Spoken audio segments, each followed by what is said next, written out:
origines du merveilleux et mystérieux pays du Nil remontent beaucoup plus loin que ce que les historiens affirment dans leurs recherches et dans leurs livres.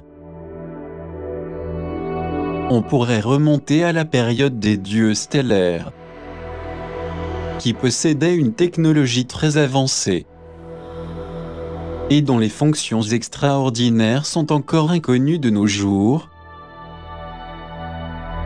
mais qui ont quand même pu nous être utiles, au point de nous informer du fait que tout était interconnecté sur Terre, et qu'en même temps cette connexion on pouvait la voir aussi, représentée dans l'immensité du cosmos.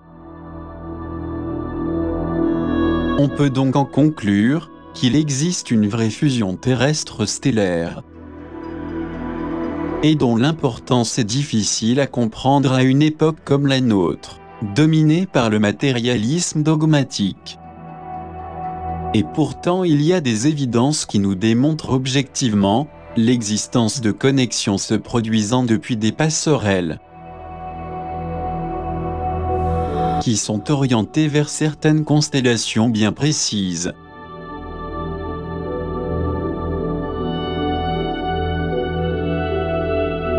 Cela va de soi que les Égyptiens de l'Antiquité, en particulier les sages constructeurs stellaires, connaissaient parfaitement le labeur qu'ils étaient en train de réaliser en faveur de toute la population, ainsi que de l'humanité à venir, qui bénéficierait inéluctablement d'un héritage mystérieux d'un haut niveau, et riche en enseignements, qui ont pu perdurer jusqu'à l'actualité. Ce fabuleux savoir-faire est encore de nos jours visible lorsqu'on se déplace sur le plateau de Gizeh, ou Giza, pour visiter les constructions grandioses qui forment l'exceptionnel complexe pyramidal, et dont les méthodes d'édification nous sont complètement étrangères. Et malgré l'énorme spéculation à ce sujet, on constate que les archéologues ainsi que les chercheurs en général ignorent l'existence d'une haute technologie complètement inconnue des milieux officiels. Très probablement les spécialistes les plus réputés en la matière ne se sont jamais interrogés sur les méthodes employées pour mener à bien la construction de ces pyramides colossales au pays du Nil. Sans oublier tout ce qui concerne l'alignement et la disposition, avec une précision mathématique, des millions de blocs de pierre taillés à la perfection et déplacés au moyen d'une technologie très avancée. Des blocs de pierre qui, comme nous l'avons déjà dit, en plus de leur dimension et poids exceptionnels, ont pu être assemblés avec une précision sans faille. C'est en effet du jamais vu.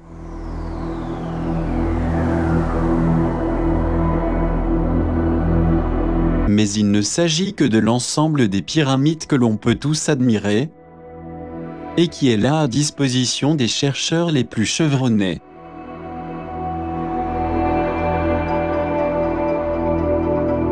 Il ne faut pas non plus sous-estimer les merveilleuses constructions menées à bien à l'intérieur des pyramides, qui sont connectées entre elles et qui font partie de l'immense plateau de Gizeh, formant ainsi un complexe archéologique qui inclut les 3 pyramides de la vallée du Nil. Ainsi, nous avons la grande pyramide qui, avec la pyramide de Képhren se trouvant à ses côtés, constitue un ensemble monumental d'exception. À ces 2 pyramides vient se joindre une 3e, celle de Mykérinos. Tout ce complexe était par le passé enrobé de pierres calcaires. Malheureusement, avec le passage des siècles, les choses se sont dégradées significativement. suite à des actions maléfiques menées par certains peuples fanatiques envahisseurs. On dirait que la science officielle a voulu en quelque sorte nous le cacher, alors que quelqu'un ayant une vision objective aurait pu facilement le constater.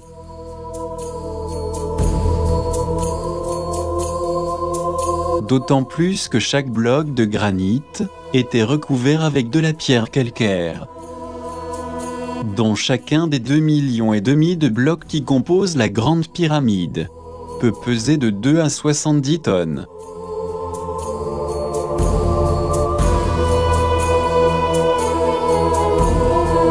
On peut donc en conclure que tout ce travail magnifique n'a été possible que grâce à un pouvoir éminemment puissant, qui se situe bien au-delà de n'importe quelle technique ou méthode de construction pyramidale.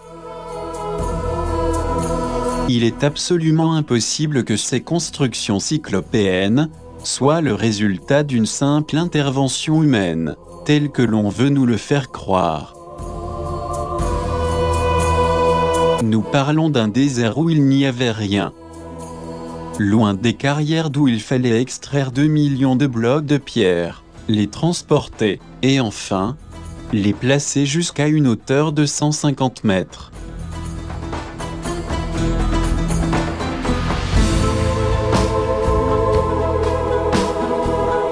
Il est donc impossible de penser, même si ce n'est que pour un instant, à la possibilité de construire un complexe pyramidal parfait, et qui plus est, surgit de rien dans une zone désertique si grande.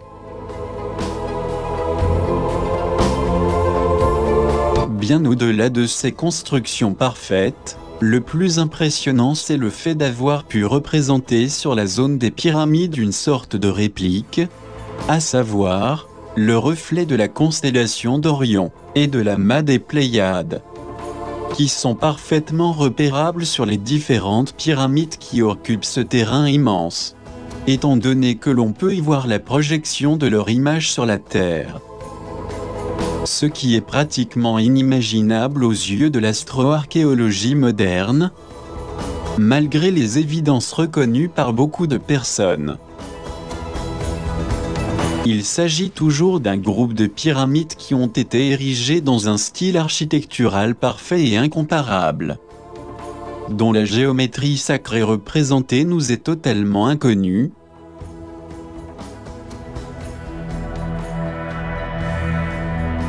car elle est visiblement liée à une création d'ordre cosmique, c'est-à-dire quelque chose qui fait que l'on puisse voir l'image du ciel reflétée sur notre propre planète. Ceci étant, comment est-il devenu possible de construire des pyramides avec une telle précision millimétrique, et qui plus est, mathématiquement alignées avec les 3 principales étoiles de la constellation d'Orion? Tout cela témoigne de l'existence d'édifications parfaites, basé sur des calculs et des mesures cosmométriques infaillibles. Ce type de réalisation est humainement impossible, à moins que l'on puisse témoigner de l'existence d'une architecture et d'une géométrie stellaire, capable de mener à bien ce genre de projet, qui dans leur ensemble sont représentatifs d'un message très clair adressé à l'humanité, qui consiste à nous prouver que les bâtisseurs de pyramides étaient des êtres venus des étoiles, et qu'ils administrent encore de nos jours les lieux sacrés.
dans le même cas concret de l'ensemble pyramidal. Se trouvant sur le plateau de Gizeh, on a toujours pensé que la grande pyramide avait été construite pour enterrer le pharaon Khéops.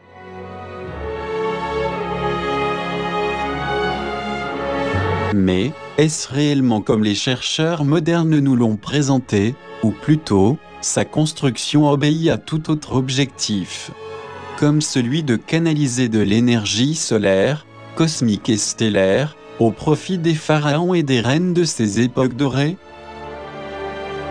Existe-t-il par hasard un quelconque indice nous référant que le pharaon Khéops serait bel et bien enterré dans la grande pyramide, ou serait plutôt Abydos, un emplacement proche de Thèbes, et donc très loin de la pyramide son lieu d'enterrement?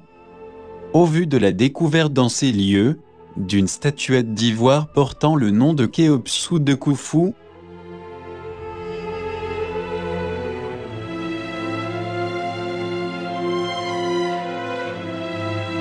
il est indéniable que ce que l'égyptologie moderne nous a raconté à ce sujet ne s'accorde absolument pas aux faits.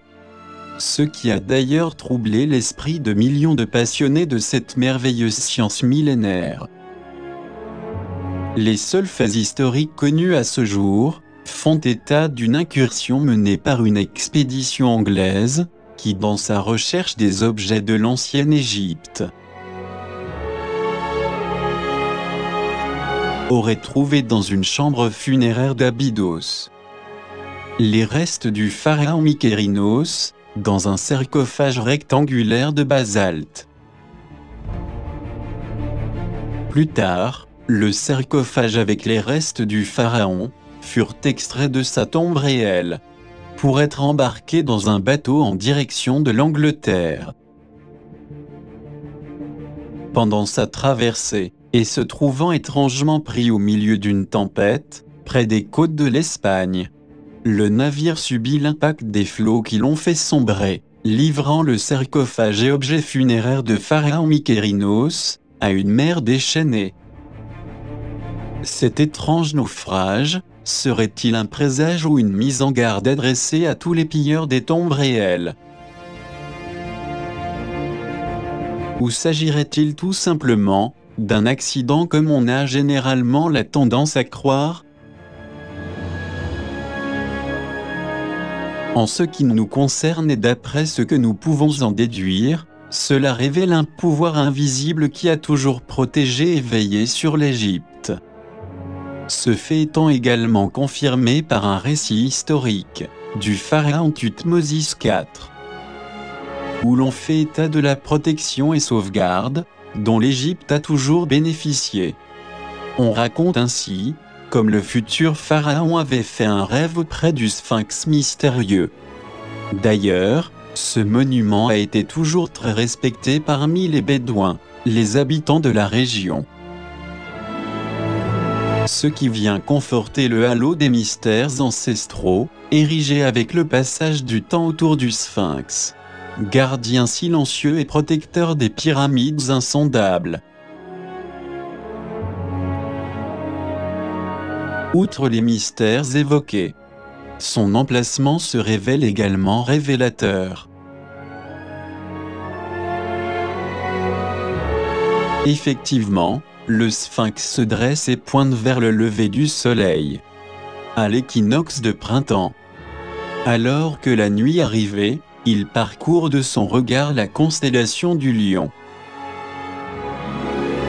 Ses coordonnées géodésiques reflètent son orientation vers les 4 points cardinaux de la Terre,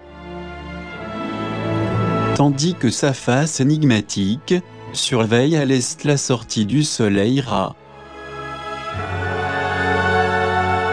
Il existe aussi une découverte très énigmatique, qui a été totalement laissée dans le silence. Il s'agit là de l'existence d'une ouverture circulaire presque parfaite, se trouvant sur la partie supérieure de sa tête.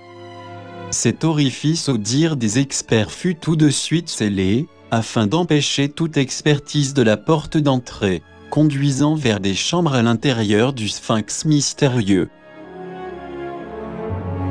cependant des références sur cette ouverture inexpliquée.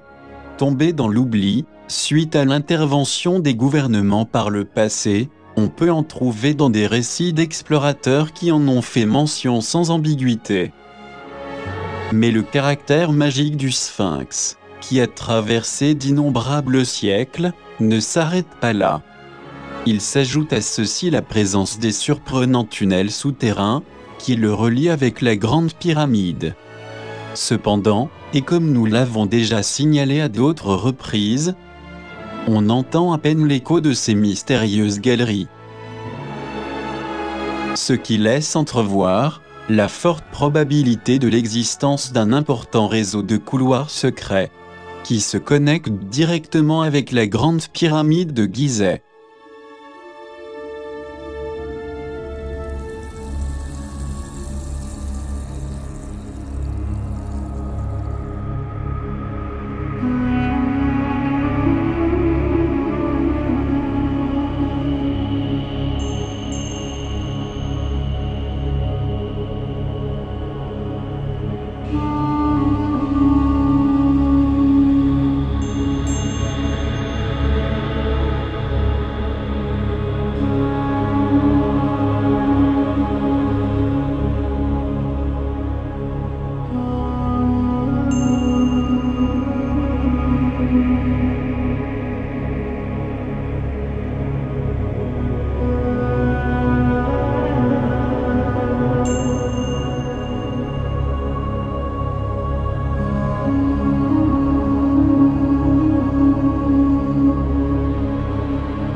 Force est de constater que les mystères de la Grande Pyramide de Gizeh n'ont jamais été éclaircis par la science officielle.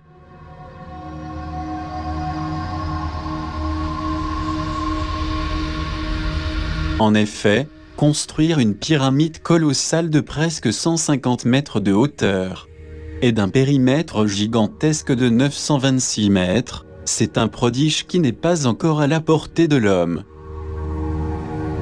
Avec plus de ces 2 300 000 énormes blocs de pierre calcaire, pesant entre 2 et 70 tonnes chacun.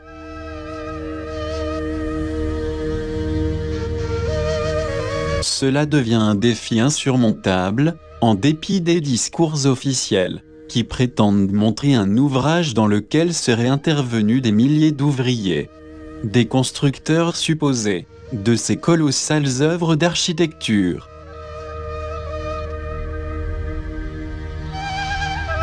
Mais est-ce concevable pour un esprit, faisant preuve de bon sens, que de telles réalisations soient le fruit de la main-d'œuvre des milliers d'ouvriers?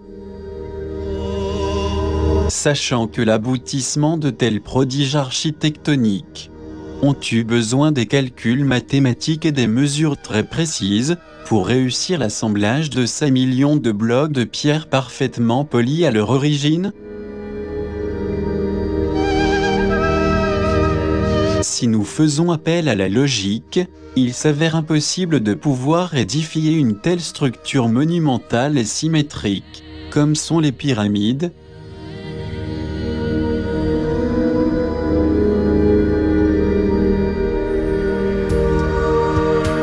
dans des conditions aussi rudimentaires, comme celles des travailleurs participant à des travaux publics. À l'évidence, cette méga-construction demanderait le concours de millions d'ouvriers.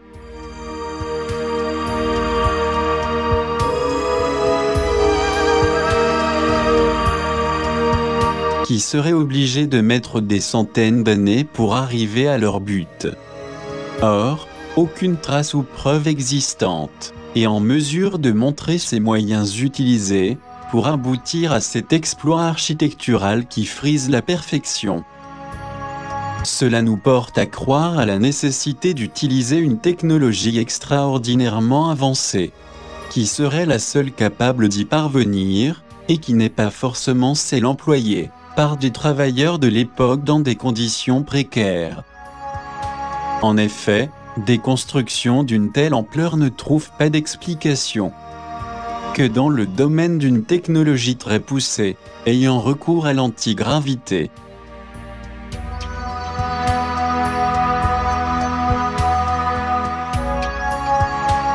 Or, parler d'une création nous amène à la considération d'un créateur ou pouvoir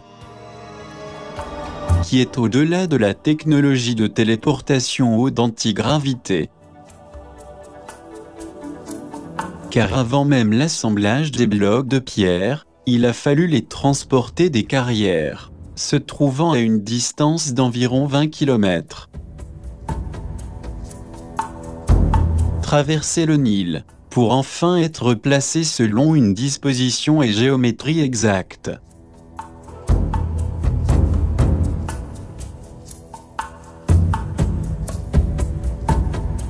Pour conclure, il nous est impossible de concevoir ces œuvres d'architecture sans le concours direct d'une science inconnue, qui est sous le contrôle des êtres stellaires, porteurs d'une connaissance technologique colossale, dans le domaine du transport spatial. Ce système très avancé et magistralement spécialisé, d'origine extraterrestre, provient d'étoiles hautement évoluées. C'est la seule explication plausible, et ce en dépit du froid scepticisme académique, qui montrera comme toujours son refus systématique.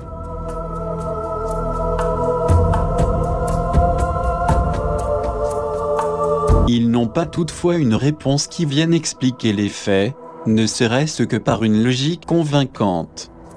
C'est pourquoi ils optent pour garder le mutisme où ils ne trouvent d'autres arguments, que de présenter des milliers d'ouvriers à l'origine de ces constructions.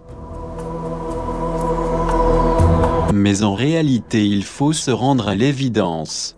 Ce n'est que grâce aux êtres des étoiles que plusieurs pyramides ont pu être érigées sur le vaste plateau de Gizeh.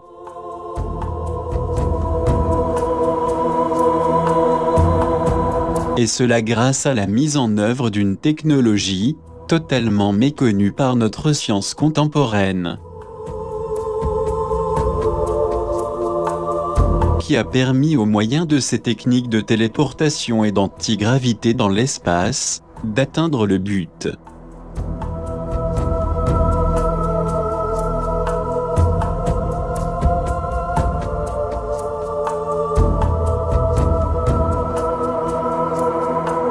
Outre le cas de la Grande Pyramide, témoin de l'utilisation d'une puissante technologie cosmique stellaire dans sa construction, nous trouvons aussi d'autres exemples qui se trouvent dans son secteur environnant.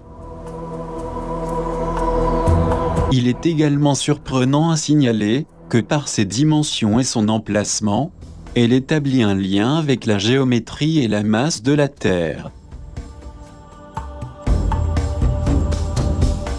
Il est révélateur le fait que les 4 faces de la pyramide soient orientées avec une exactitude remarquable, vers le nord, le sud, l'est et l'ouest de la planète. Il a été démontré que le méridien de la Grande Pyramide traverse un maximum de terres habitées, les divisant en 2 superficies équivalentes.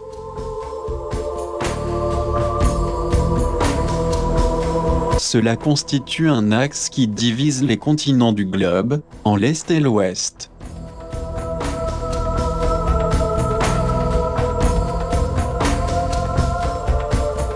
Dans le même registre, et si on considère les coordonnées de longitude et de latitude de la Grande Pyramide de Gizeh, elle se trouve à la même distance du pôle Nord que du centre de la Terre. Tout ceci met clairement en évidence une fois de plus que derrière tout cela opère une surprenante technologie spatiale très avancée et totalement inconnue.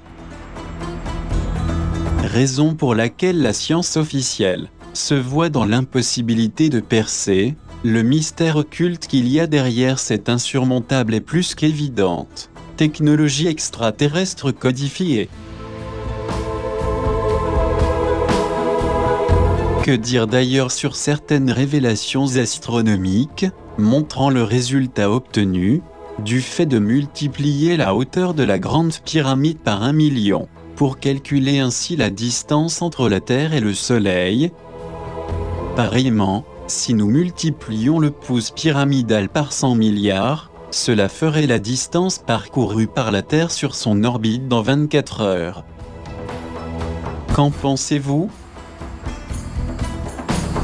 Or, des calculs très poussés dans ce domaine montrent que si nous multiplions ce même chiffre par les 365 jours de l'année, nous obtiendrons la mesure de l'orbite terrestre autour du Soleil. Tout cela vient à corroborer que de telles mesures astronomiques et numérales ne pourraient absolument avoir été effectuées par des êtres humains de ces époques reculées, comme on prétend nous faire croire.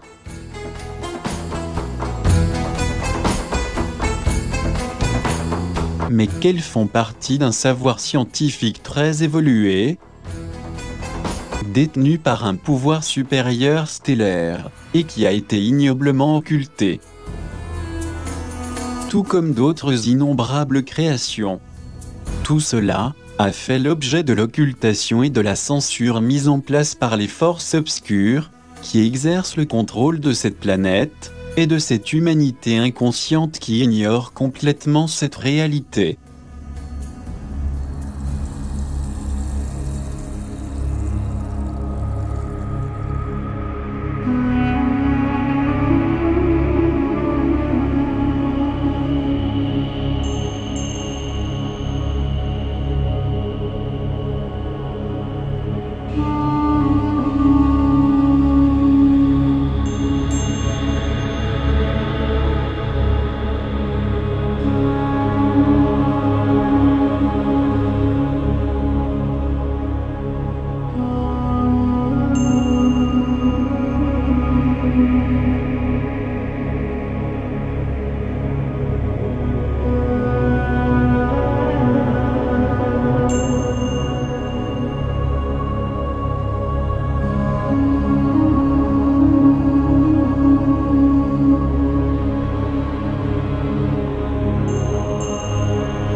si cette construction grandiose sur le plateau de Gizeh est un véritable mystère pour la science conventionnelle, que dirions-nous de la prouesse architecturale qui recèle son intérieur?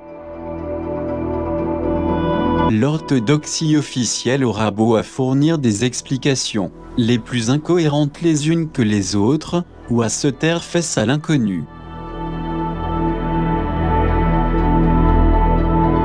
Elle pourra de façon absurde et irrationnelle s'obstiner, en disant qu'en effet, elle a été dressée par une armée de millions d'ouvriers, ce qui relève de l'impossible.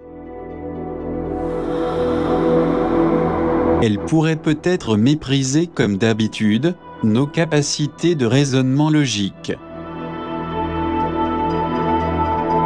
En pensant que de toute façon personne n'aura l'accès à la vérité de ce pouvoir supérieur invisible, qui œuvre et fait ses merveilles, en bénéfice de l'humanité.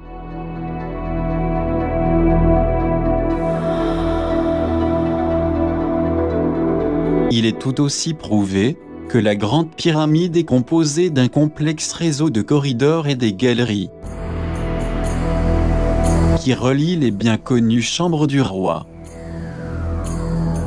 la chambre de la reine et une chambre secrète souterraine. Ce qui est frappant aux yeux du visiteur, c'est la maîtrise parfaite et la précision mathématique avec lesquelles ces couloirs ont été bâtis.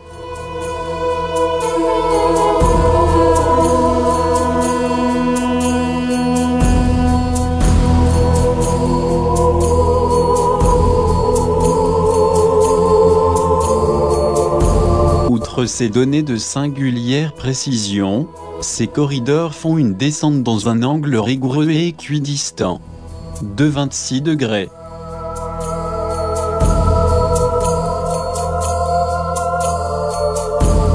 En dehors de la complexité et de l'aboutissement remarquable de cet ouvrage, irréalisable de tout point de vue pour une foule de gens, qui est censé de manipuler des millions de blocs massifs de pierre, comme on nous a innocemment dit. Ce qui est réellement fascinant, c'est la façon dont ces couloirs sont orientés de manière parfaite, vers des étoiles et des constellations très précises, ce qui a été déjà expliqué précédemment. Nous pouvons donc bien comprendre que la thèse qui prétend que ces corridors servaient uniquement de conduite de ventilation de la pyramide est sans fondement.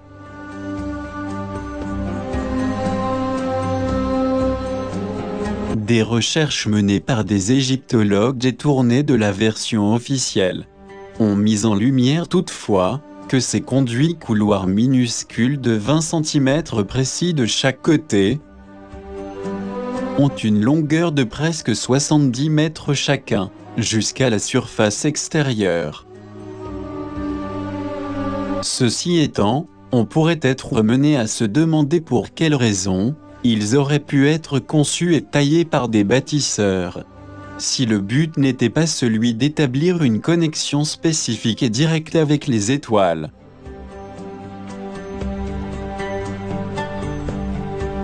L'existence de ces couloirs sophistiqués, en parallèle à la construction d'une grande pyramide revêtue de pierres parfaitement polies, est incompréhensible de tout point de vue.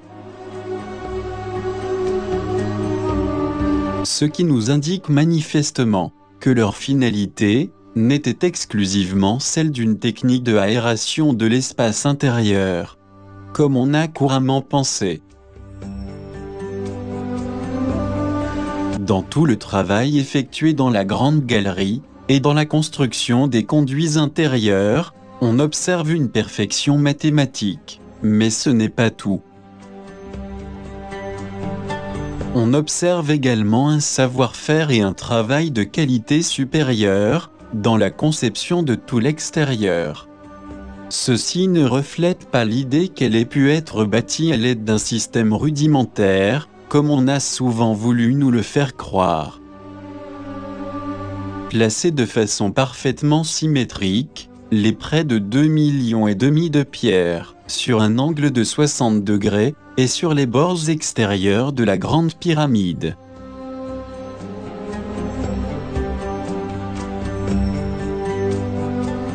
S'avère être une tâche irréalisable, compte tenu du nombre des pierres à placer selon les exigences d'un angle parfait.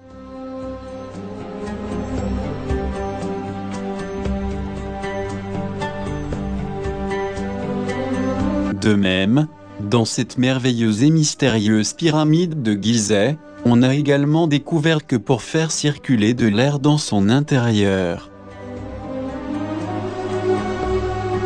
la solution la plus évidente mise en œuvre par les maîtres ingénieurs stellaires aurait consisté à laisser un trou horizontalement du haut de la chambre à la surface extérieure, comme nous l'avons déjà dit.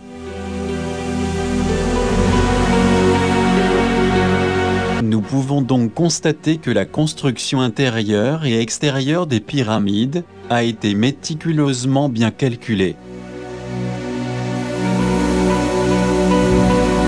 Et il n'a pas été nécessaire de couper les blocs lourds avec des procédés connus, ni d'effectuer des travaux d'alignement ou de nivellement délicats, comme ceux que nous utilisons. Ils ont simplement utilisé une technique totalement ignorée de nos jours.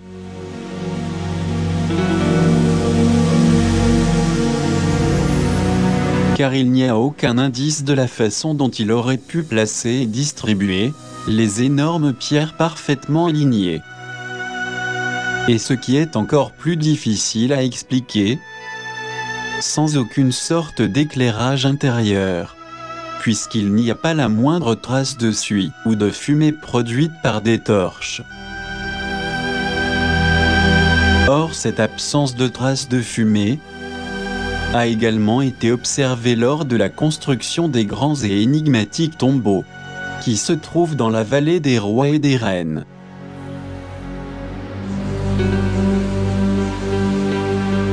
Alors, comment ont-ils pu les placer sous terre et tailler la roche à une telle profondeur, avec tant de dessins et de peintures si superbement élaborés?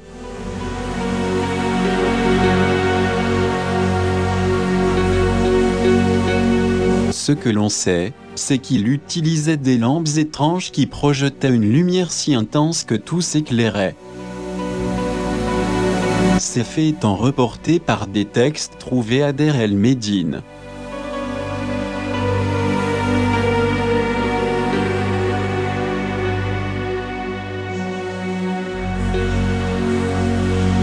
Mais, en dehors de ces procédés d'éclairage à peine inconcevables pour notre vision étroite et limitée,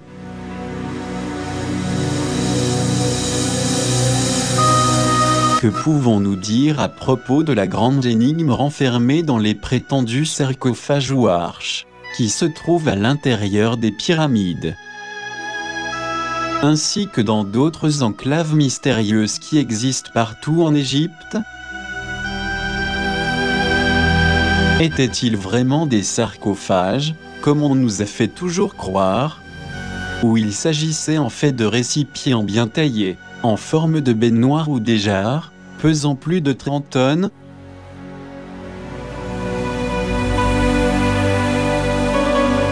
Ces prodiges de l'architecture sacrée égyptienne avaient-ils la fonction de produire un effet manifeste de téléportation, afin de pouvoir entrer dans des dimensions plus subtiles de l'univers?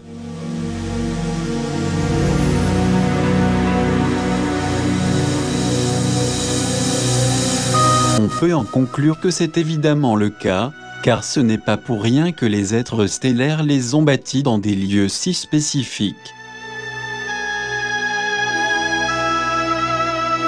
L'intérieur de plusieurs pyramides, ainsi que diverses enceintes spécifiques, ont été parfaitement conçus afin de remplir ces merveilleuses fonctions de déplacement spatio-temporel.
Mais le mystère enfermé dans les pyramides ne s'arrête pas là.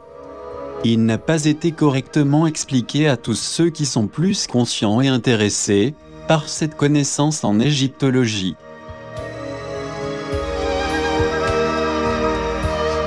On se demande de quelle manière ont été bâtis ces incroyables monuments si anciens. Et comment ont-ils pu résister au passage du temps? On se demande également comment ils ont pu tailler si parfaitement les 4 énormes blocs de pierre, puis les transférer et placer dans l'ancienne entrée de la Grande Pyramide, étant donné leur énorme poids d'environ 150 tonnes chacun. Est-il possible que ces 4 blocs de pierre parfaitement taillés et alignés aient été soulevés et placés de façon si précise, et à une telle hauteur, par les prétendus ouvriers de la construction?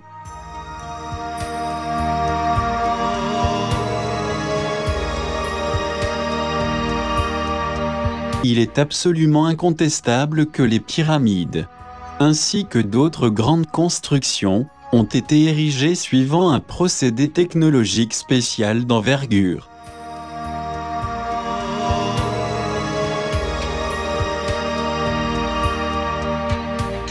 C'est pourquoi, si l'on prend en compte le système conventionnel couramment utilisé dans les moyens de transport existants,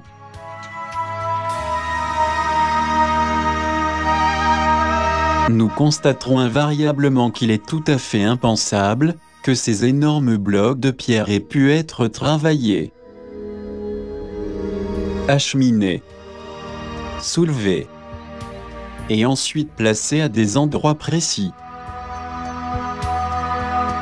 Ces considérations ne concernent uniquement ces blocs de pierre colossaux placés de façon aussi magistrale, mais également bon nombre d'endroits où il est difficile d'imaginer qu'on ait pu construire autant de temples et de villes, et que l'on peut encore visiter partout.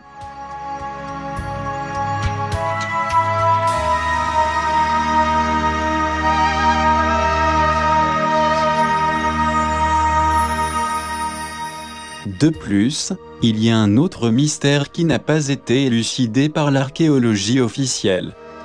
Cela concerne le revêtement extérieur qui avait les 3 pyramides, comme on peut apprécier sur la pyramide de Képhren. On sait seulement qu'il s'agissait du calcaire blanc, provenant de la carrière de Toura. Mais il n'a jamais été mentionné comment il a été mis en place, surtout en sachant que le revêtement avait plus d'1 mètre d'épaisseur.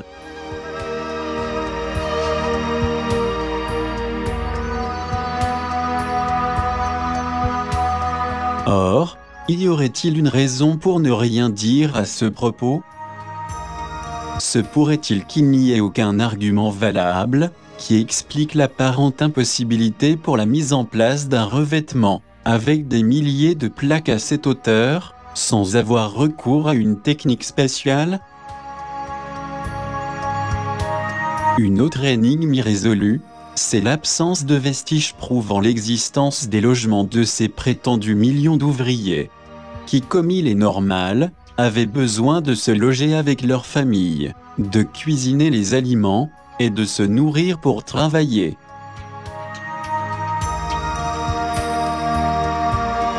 Pour ce que l'on sait, il n'y a pas le moindre vestige d'habitation ayant pu servir à l'hébergement des familles des présumés bâtisseurs. Il n'y a jamais eu de trace écrite de ces faits.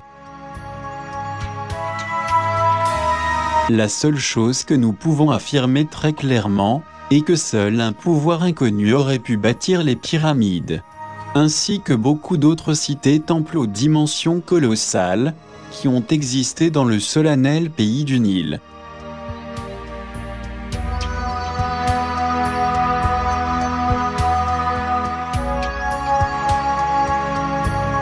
Mais outre ces merveilleuses créations des sages architectes stellaires,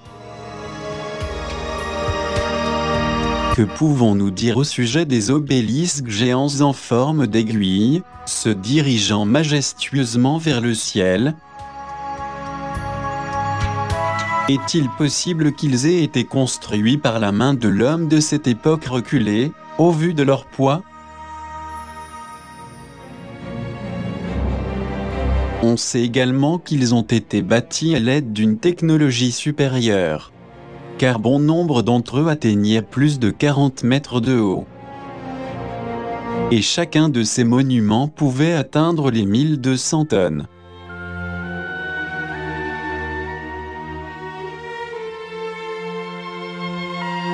Il s'agit d'imposants blocs de pierre de granit parfaitement sculptés, résultat d'un savoir-faire, faisant preuve d'une précision minutieuse.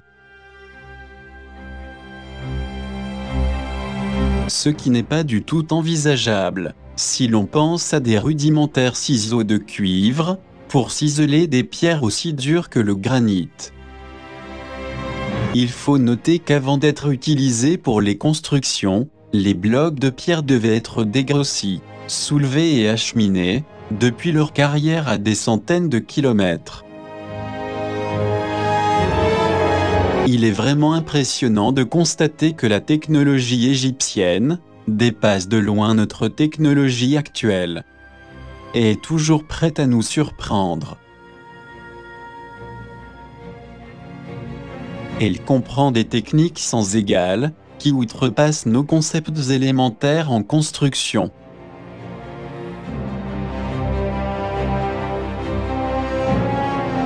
La carrière d'Assouan en fournit un exemple, où l'on a utilisé la technologie la plus poussée, en matière de coupe, taille et polissage de granit rouge.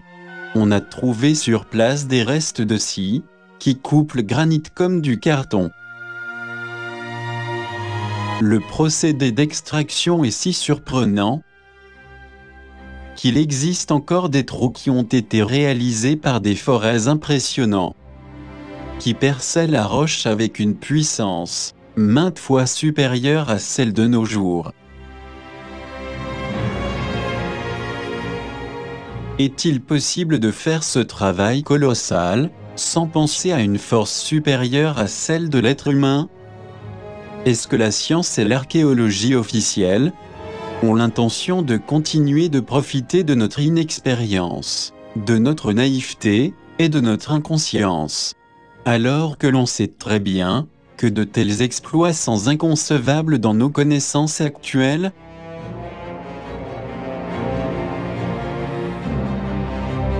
Il n'y a aucun doute du fait qu'il est impossible à l'homme de déplacer ces pierres cyclopéennes. Pour mieux comprendre ce que nous venons de dire, à titre d'exemple, nous pouvons nous faire une idée lorsque l'Égypte avait fourni au XIXe siècle des obélisques à la France, à l'Angleterre et aux États-Unis.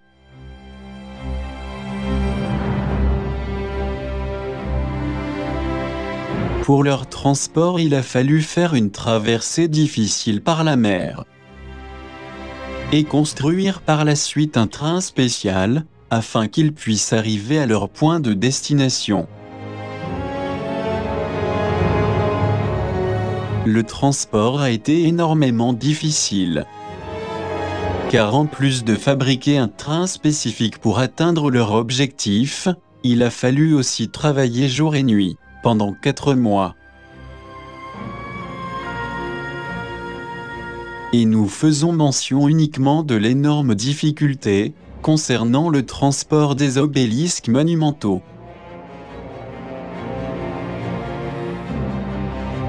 C'est peut-être pour cette raison qu'à l'époque actuelle plusieurs de ces pilastres monumentaux, et d'autres qui ont été copiés, comme cela arrive à chaque fois, ont été placés dans des points stratégiques des grandes villes, montrant ainsi la puissance et l'énorme importance qui leur a été accordée. C'est pour cette raison qu'ils ont été à maintes reprises reproduits.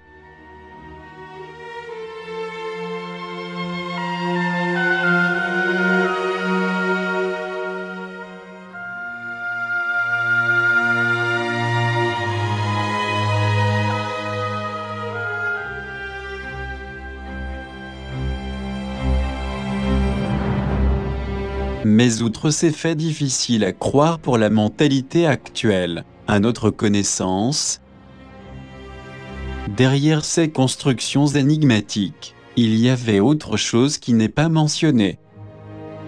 Ou peut-être que c'est totalement ignoré par les chercheurs, archéologues, pyramidologues, géomagnéticiens et égyptologues.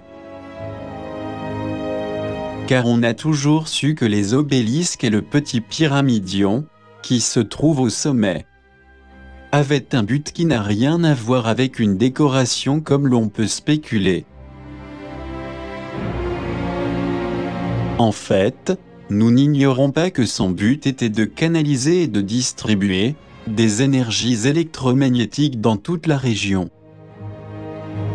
en créant avec ses fréquences vibratoires très subtiles, un champ de lumière quantique photonique, très semblable aux menhirs mégalithiques et monolithes, qui existent encore dans certains pays.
Et que pouvons-nous dire au sujet de la prodigieuse construction d'Abou Simbel, œuvre du plus célèbre pharaon égyptien Ramsès II? Existe-t-il une explication convaincante pour sa construction fabuleuse, ainsi que le fait que des statues énormes ont été placées à l'intérieur du hypostyle, en dépit du fait que le passage d'entrée est très étroit? Et ce qui est encore plus fantastique, en faisant pénétrer l'astre Soleil dans son intérieur, à des dates très précises de l'année? Mais ce n'est pas tout. Ce qui est encore plus impressionnant est que le Soleil illumine chacune des divinités qui sont à l'intérieur, y compris le pharaon.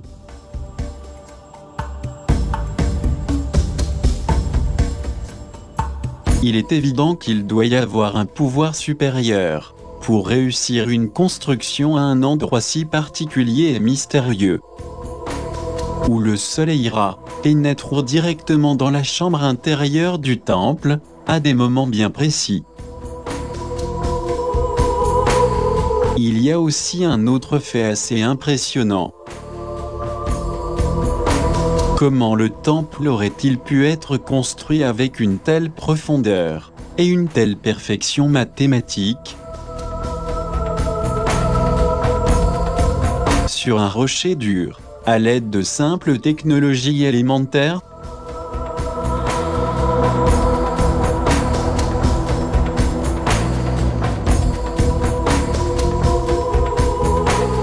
Mais outre ces créations si magistrales en honneur du pharaon Ramsès II, de la reine Néfertari et de la déesse céleste Hathor,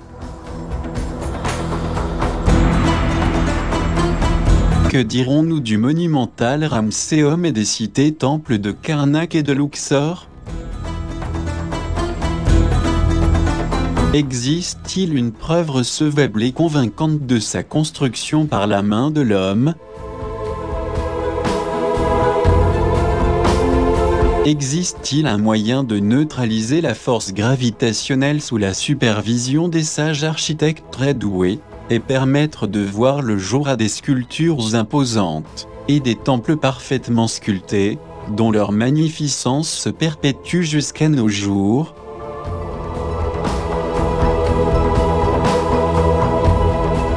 Par ailleurs, il y a un mystère surprenant qui a été enfermé à l'intérieur des deux grandes statues des colosses de Memnon.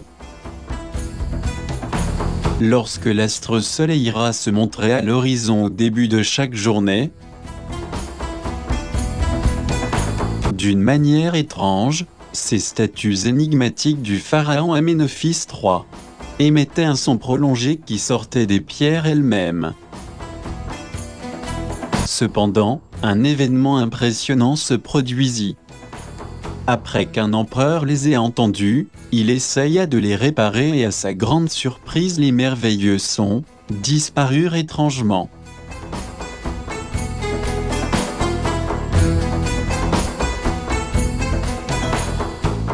Dans ces incroyables énigmes indéchiffrables, on a découvert sous la pyramide de Saqqara, la construction d'une mystérieuse chambre secrète qui contient 24 splendides sarcophages, et dont on ne sait pas pourquoi elle a été construite.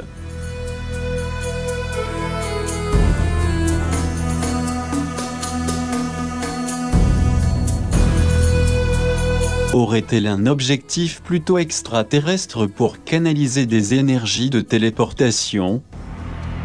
Et dans quel but ont été fabriqués ces merveilleux sarcophages avec des pierres aussi polies?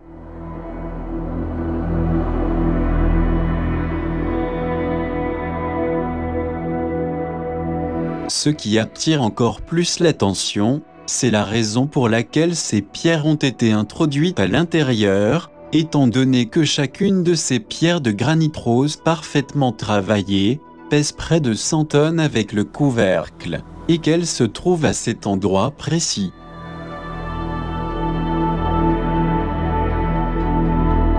Il est indéniable que ce travail d'une grande précision n'est en absolu d'origine humaine.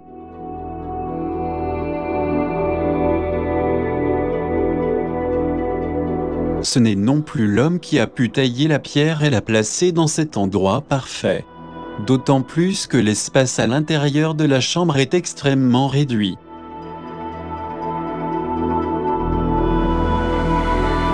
L'unique manière pour les introduire dans la chambre doit avoir été par un système de dégravitation et de téléportation, avec un déplacement d'une extrême précision dans le couloir si étroit.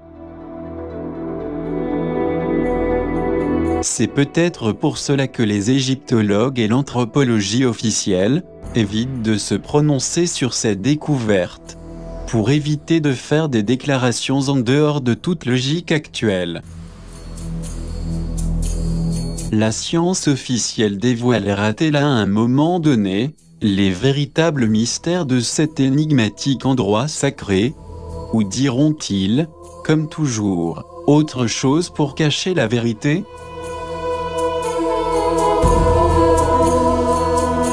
C'est peut-être pour cela que beaucoup d'investigateurs qui connaissent les dissimulations ont pu vérifier au fil des années que l'Égypte millénaire n'est pas comme on l'a toujours cru,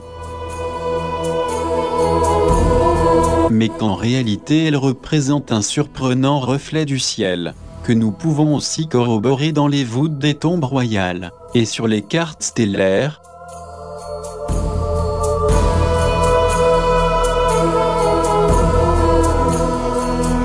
Comme si la divinité de cette époque s'était manifestée au peuple, qu'elle a su éduquer avec une grande intelligence, pour parvenir à se préserver et à se défendre. Le peuple a protégé ses villes-temples. C'est peut-être une des raisons pour lesquelles tant de peuples d'autres cultures ont essayé d'envahir cette terre sacrée durant des siècles, car il semble qu'il y avait beaucoup d'abondance et de richesse, et cette profusion a toujours été l'opportunité pour beaucoup de peuples usurpateurs de voler ce qui ne leur appartient pas.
Nous aimerions parler à tous ceux qui nous accompagnent dans cette intéressante investigation archéo-astronomique, cosmogonique, culturelle et historique.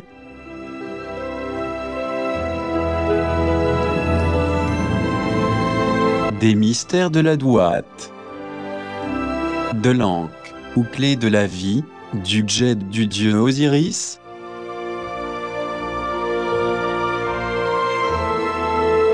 Ne représente-t-il pas seulement des clés pour accéder au monde de l'au-delà ou des défunts, comme on l'a toujours cru?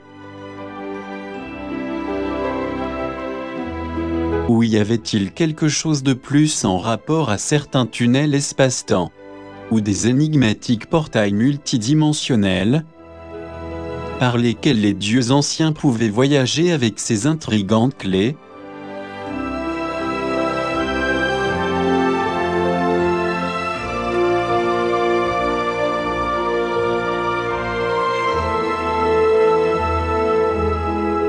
Il est évident qu'il existe quelque chose de plus profond, qui a une relation avec l'énergie du point zéro, ou énergie libre toroïdale du vide quantique. Sinon, on ne comprendrait pas la raison pour laquelle ces énormes et merveilleuses villes-temples de l'Égypte millénaire auraient pu être construites. Nous pouvons voir très clairement cet extraordinaire pouvoir céleste stellaire, qui est symbolisé par le Djed du dieu Osiris.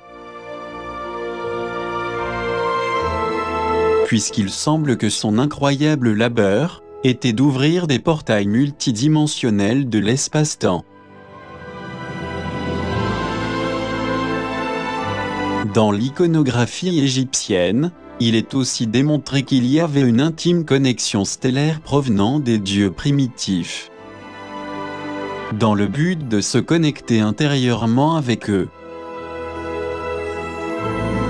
Cependant, pour que ce puissant objectif connecteur puisse se réaliser, l'Ankh et le Djed devaient être réunis.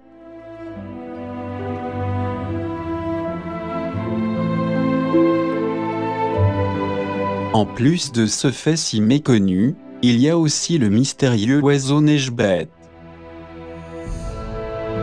qui non seulement est une divinité protectrice qui porte l'attribut de la vie, Ankh, mais qui porte aussi le symbole de l'éternité infinie, Shen. Il s'agit d'une sorte d'anneau cosmogonique, qui représente la régénération sans début ni fin, qui montre un pouvoir solaire et universel, donnant accès au portail Resto.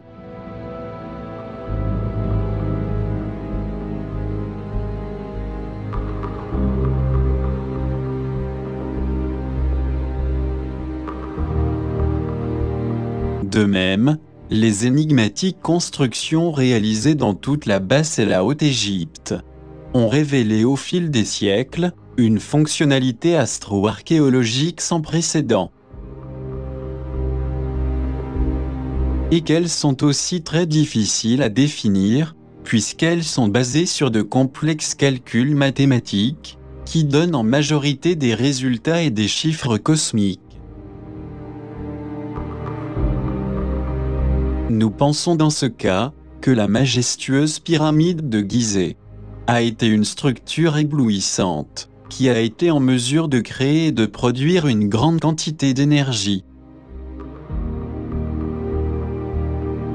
Et d'après certains pyramidologues et égyptologues plus ouverts à la connaissance universelle et cosmique, elle était utilisée par les anciens Égyptiens comme une gigantesque centrale génératrice d'énergie libre sans fil, et physio-électrique très bénéfique. Et cela a joué un rôle important dans l'histoire égyptienne, où depuis des époques très anciennes, les Égyptiens connaissaient parfaitement l'existence de plusieurs endroits aux fréquences illimitées. De plans vibratoires, des niveaux de réalité, des univers parallèles, et des sphères habitables très liées à notre monde tridimensionnel.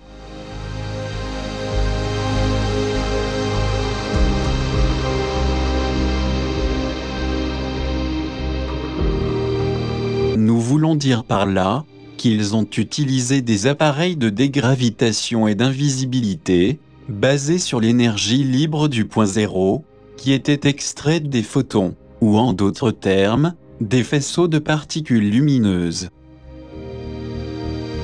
Et aussi d'un puissant flux gyromagnétique des électrons et des protons, pour ensuite se déplacer en spirale entre les pôles magnétiques et les différents vortex d'énergie.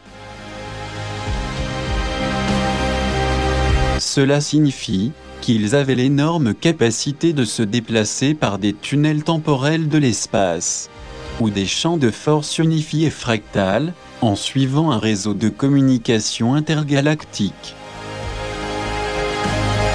Alors, si ceci est la fréquence vibratoire qui nous entoure depuis toujours, et qui a été utilisée avec sagesse par les anciens créateurs spatiaux de l'Égypte millénaire,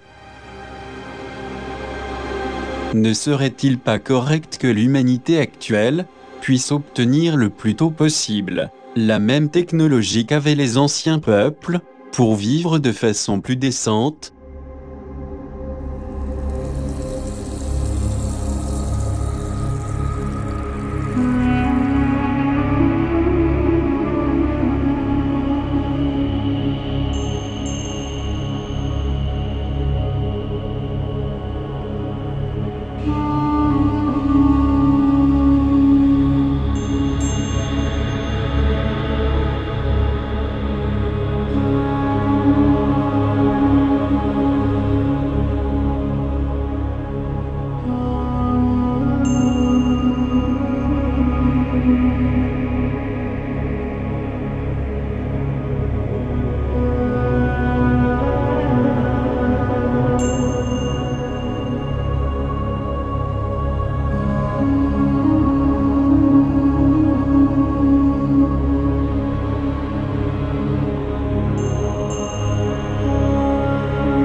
De notre part, nous sommes pleinement convaincus qu'il faut demander à nos dirigeants de déclassifier l'avantageuse technologie du point zéro, comme l'avaient découvert de grands scientifiques depuis le début de l'année 1900.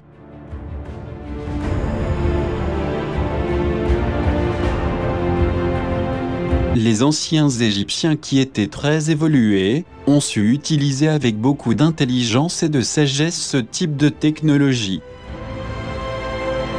dans le domaine de leurs extraordinaires et prodigieuses constructions, mais aussi au niveau des créations solaires et stellaires. Si nous écartons la science technologique, spirituelle et astronomique qu'ils ont connue, on ne pourra jamais comprendre la profondeur de cette magique culture millénaire.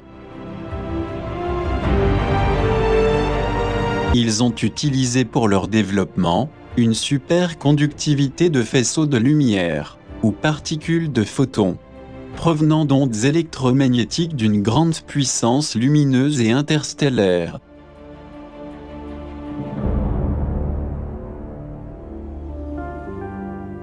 Il est indéniable que si nous croyons fermement que nous pouvons aussi y parvenir, à condition de réaliser un véritable changement éthique, moral et spirituel, il est évident que nous y arriverons.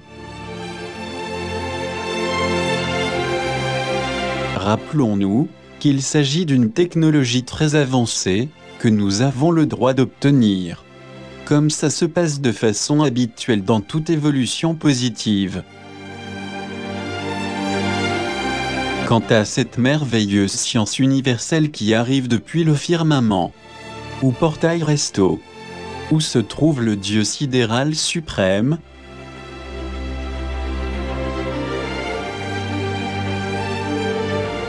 nous sommes certains que le jour où elle sera présente dans nos vies, alors nous pourrons vivre dans l'authentique sagesse, félicité, harmonie et liberté de l'âme-conscience. Et nous pourrons aussi avoir l'énorme capacité de nous sentir plus solidaires, généreux et empathiques envers nos semblables. Car tout ce que nous faisons de façon désintéressée, prudente et sensée, sera si remarquable que la lumière de l'âme-conscience nous permettra d'évoluer beaucoup plus vite. Puisque cette puissante lumière qui se trouve depuis toujours dans notre cœur, souhaite seulement s'intégrer à l'éternité du chêne infini. C'est ce que nous offre avec amour suprême, don et sagesse, la création parfaite et divine, qui provient du démiurge Amon-Ra, créateur de ce merveilleux univers, et qui veille toujours à notre urgente transformation génétique spirituelle.